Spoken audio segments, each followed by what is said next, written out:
continuava a chiamare, lo massaggiava ma lui non rispondeva. Mi diceva fai in fretta e ho chiamato il 118 dicendo subito che era un incidente sul lavoro. Il collega disperato, la corsa contro il tempo per salvarlo, il drammatico epilogo. La signora Lucia è stata la prima a chiamare i soccorsi per il tragico incidente mortale sul lavoro avvenuto in via Gorghizzolo, a 2 Carrare, in provincia di Padova. A perdere la vita il 27enne Florian Cani, dipendente di una ditta edile subappaltatrice di Montecatini Terme, impegnato in lavori di manutenzione alla rete elettrica lungo il cavalcavia che passa sopra l'autostrada. A colpirlo un palo in legno delle telecomunicazioni che gli è piombato addosso lo scorso venerdì. Il giovane operaio di origine albanese ma residente a Gemona del Friuli è morto dopo 4 giorni, dove si è tentato il tutto e per tutto nel reparto di rianimazione dell'ospedale di Padova.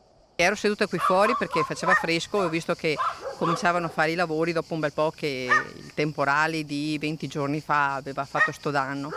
E ho visto il collega che alzava con la gru e ho sentito sto botto, tutum, proprio il rumore di un palo cadere.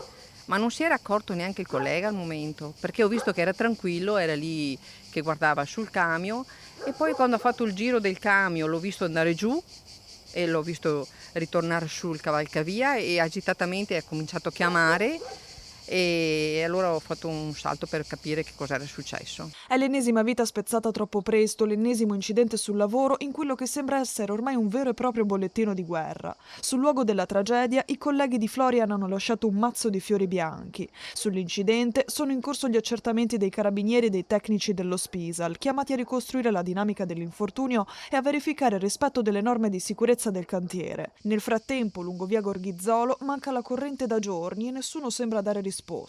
C'è chi ha quindi deciso di arrangiarsi comprandosi anche un gruppo elettrogeno. E hanno tolto la corrente perché c'è quella casa di là che abbiamo visto delle scintille che cadevano dal filo e con il temporale probabilmente i fili si sono intrecciati o si sono toccati e non abbiamo corrente da ieri sera. E non sappiamo neanche che numero chiamare oltretutto perché con l'intelligenza artificiale purtroppo ci passano i numeri e